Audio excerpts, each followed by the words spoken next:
orang tua zaman dulu ada pantang larang. Jangan sekali-kali kejar burung hantu kalau masuk hutan. Katanya nanti boleh dapat malapetaka. Bukankah burung hantu ni selalu jadi simbol kebijaksanaan? Dalam mitologi Greek, burung hantu sering dikaitkan dengan Dewi Athena, iaitu Dewi kebijaksanaan dan peperangan strategi.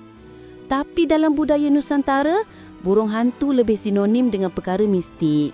Tapi kenapa orang dulu anggap dia petanda bahaya? Sebenarnya, burung hantu ni jenis pemangsa malam. Ia memburu tikus, musang kecil, katak, serangga, malah ada spesies makan bangkai. Kalau kita nampak burung hantu berbunyi atau berlega, itu tanda kawasan tu kaya dengan mangsa.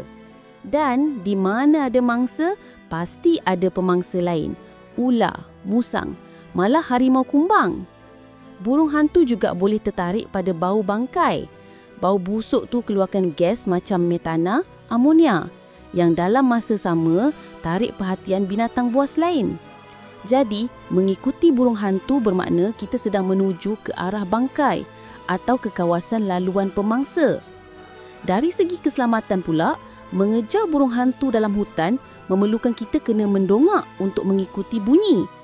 Risiko besar akan terlanggar akar, jatuh gaung atau sesat ikut arah yang salah. Jadi sebenarnya, pantang larang jangan kejar burung hantu lahir sebab ia jadi penanda ekologi. Maknanya, ada mangsa atau bangkai berdekatan. Oleh itu, bahaya fizikal dan bahaya pemangsa itu yang orang dulu simpulkan sebagai malapetaka. Jadi bukan sebab burung hantu tu ada kuasa mistik, tapi sebab ia petunjuk bahaya di hutan. Korang sendiri tahu ke bunyi burung hantu tu macam mana?